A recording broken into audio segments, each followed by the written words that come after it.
When I first opened my custom vehicle workshop 15 years ago, I never imagined that one of my biggest problems would come from a luxury car that didn't belong there.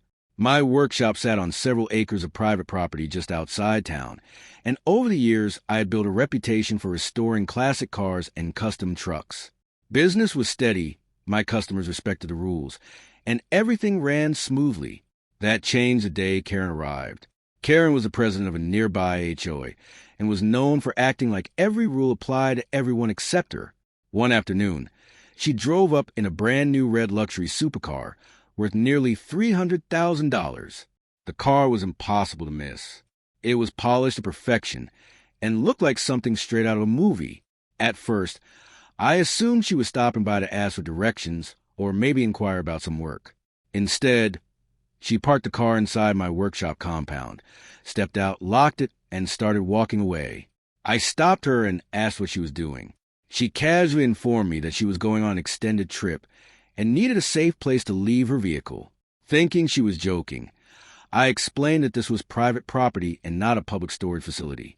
Karen smiled and told me it would only be for a few weeks and that I shouldn't worry about it. Before I could respond, she climbed into a waiting ride and left. At first, I expected her to come back and move the car after realizing her mistake. She didn't. The supercar remained parked exactly where she left it. A few days later, I contacted her and politely requested that she remove it. She refused.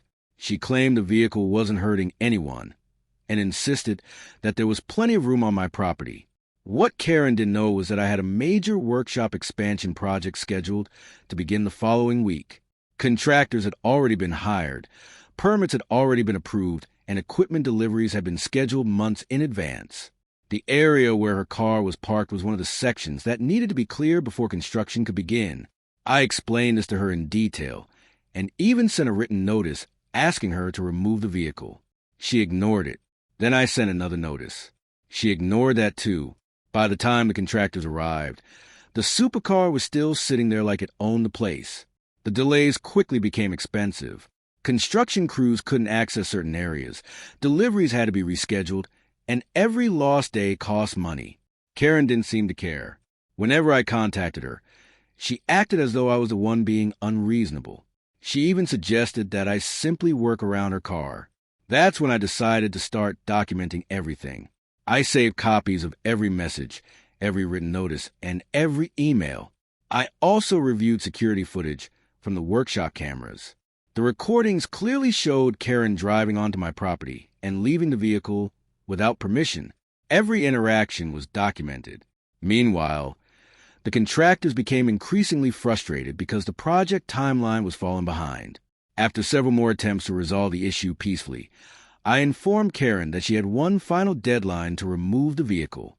Once again, she ignored me. A few days later, Karen suddenly became very confident. She told me there was nothing I could do and claimed that because her vehicle hadn't been damaged, she was completely protected. Then she made a mistake.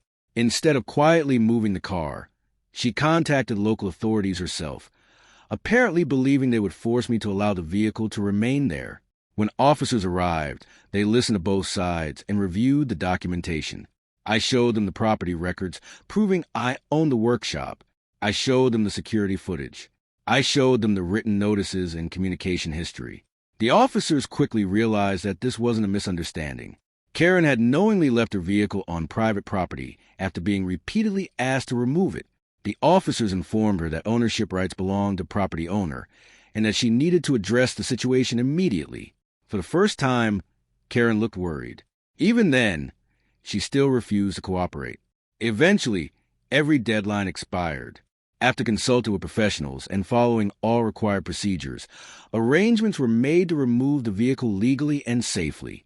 Everything was documented carefully. On the scheduled day, an authorized transport company arrived with specialized equipment designed to move exotic vehicles without causing damage. Karen showed up just as the process began and immediately started arguing. She insisted that nobody had the right to touch her car. The officials handling the situation calmly explained that she had been given multiple opportunities to remove it herself and that all procedures had been followed properly. As the supercar was carefully loaded onto the transport vehicle, Karen stood there in complete disbelief. The car she had abandoned on my property was finally leaving. Once the vehicle was gone, the workshop expansion moved forward immediately. Contractors got back to work, equipment deliveries resumed, and construction crews finally had access to the areas they needed. Over the next several weeks, new security gates were installed. Storage areas were expanded, and the workshop received major upgrades that improved operations significantly. By the time the project was completed, the property looked better than ever.